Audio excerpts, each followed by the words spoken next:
जुआ, मदारीपान, परस्त्री गमन, हिंसा, असत्य, मद, आसक्ति और निर्दयता, इन सब में कलयुग का वास है।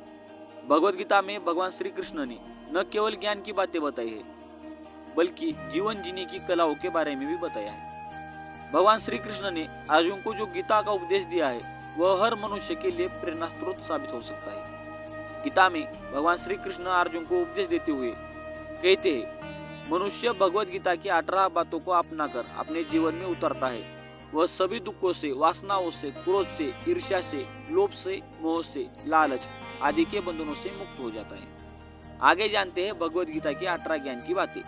आनंद मनुष्य के भीतर ही निवास करता है, परंतु मनुष्य उस स्त्री में, घर में और बाहरी सुख में खोज रहा है। श्री कृष्ण कहते हैं कि भगवान उपासना केवल शरीर से ही नहीं बल्कि मन से करनी चाहिए।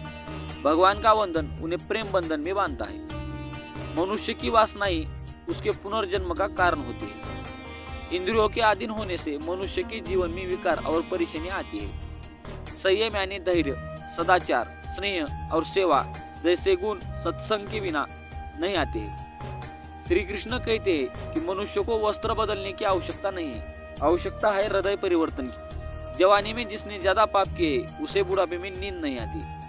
भगवान ने जिसे संपत्ति दी है उसे गाय अवश्य रखनी चाहिए। जुआ, मदिरापान, परस्त्री गमन, हिंसा, असत्य, मद, आसक्ति और निर्दयता, इन सब में कलयुग का वास है। अधिकारी शिष्य को सद्गुरु अवश्य मिलता है।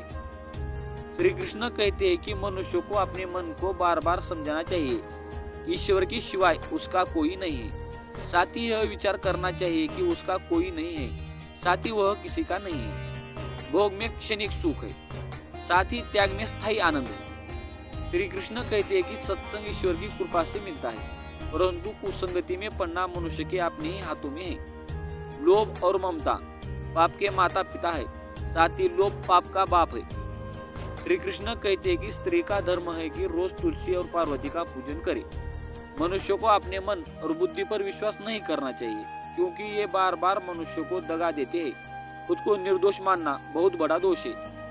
यदि पति पत्नी को पवित्र जीवन बिताए तो भगवान पुत्र के रूप में उनके घर आने की इच्छा रखते हैं। भगवान इन सभी कसौटियों पर कसकर जांच परख कर मनुष्य को अपनाते हैं।